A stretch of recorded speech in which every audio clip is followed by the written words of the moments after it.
अस्सलाम वालेकुम। मैं हूं फ़रहान अली और आप देख रहे हैं flip five world YouTube channel. Welcome to my video. तो फ्रेंड्स, आज की वीडियो का जो टॉपिक है वो तो आपने थंबनेल पर देख ही लिया है। तो फ्रेंड्स, आज हम इस वीडियो में आपको ये बताएंगे कि हमारे तोशिबा कंपनी के एयर कंडीशनर के इंडोर के डिस्प्ले पर बहुत ज़्यादा देखा जाने वाला कॉमन एरर कोड्स E01 जो एरर कोड है, ये हमारे तोशिबा एयर कंडीशनर के इंडोर के डिस्प्ले पर किन पार्ट्स के मिस या ख़राब होने की सूरत में शो होता है। तो फ्रेंड्स, आज की ये वीडियो छोटी सी है लेकिन इंतहाई मालूमाती वीडियो है। तो फ्रेंड्स, वीडियो को एंड तक वॉच करना और इसे कहीं से भी स्किप मत करना ताकि आपको इसकी सही से और अच्छे से समझ जो है वो आ सके। तो फ्रेंड्स, चलते हैं वीडियो की जानब और हम वीडियो को शुरू कर लेते हैं बिना किसी टाइम वेस्ट किए। तो फ्रेंड्स, अगर आपके घर में या आपके ऑफिस में तोशिबा कंपनी का एयर कंडीशनर लगा हुआ है और आपको इसके इंडोर की डिस्प्ले पर E01 का एरर देखने को मिला है, तो फ्रेंड्स, जो इसका फॉल्ट है वो है नो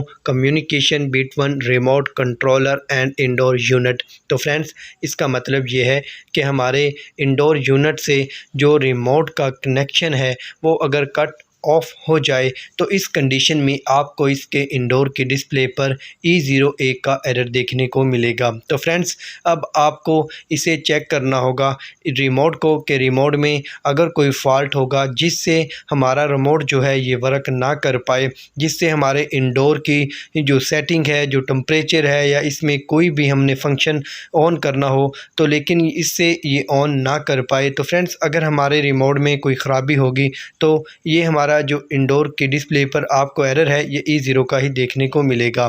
तो फ्रेंड्स, आपको इसके रिमोट को अच्छे से चेक करना होगा। अगर आपका रिमोट सही है लेकिन फिर भी आपको इसके डिस्प्ले पर E01 का एरर देखने को मिल रहा है तो फिर फ्रेंड्स, इसके इंडोर की PCB किट में फॉल्ट आ सकता है जिससे हमारे रिमोट का जो कनेक्शन होता है, जो इन दोनों का आपस में जो कनेक्शन होता है, जो ये वर्क करते हैं, अगर वहाँ से कोई ख़राबी होगी तो फिर भी आपको इसके डिस्प्ले पर E01 का ही एरर जो है वो देखने को मिलेगा।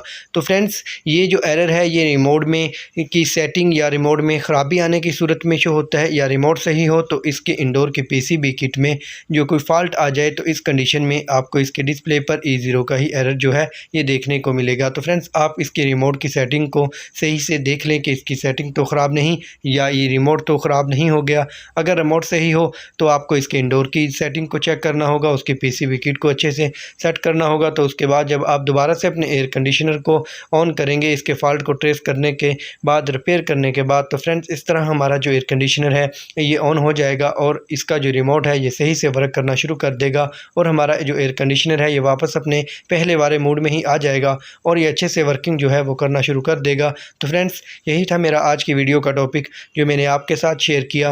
वीडियो अच्छी लगे लाइक करें, दोस्तों में शेयर करें। अगर चैनल पर न्यू है इसे सब्सक्राइब कर लें और साथ घंटी के बटन को भी प्रेस कर दें ताकि मेरी हर आने वाली वीडियो का नोटिफिकेशन जो है वो सबसे पहले आपको मिल सके। तो फ्रेंड्स, चलते हैं, मिलते हैं एक नई वीडियो में नई मालूमात के साथ। तब तक अपना ख्याल रखिएगा। अल्लाह हाफिज़।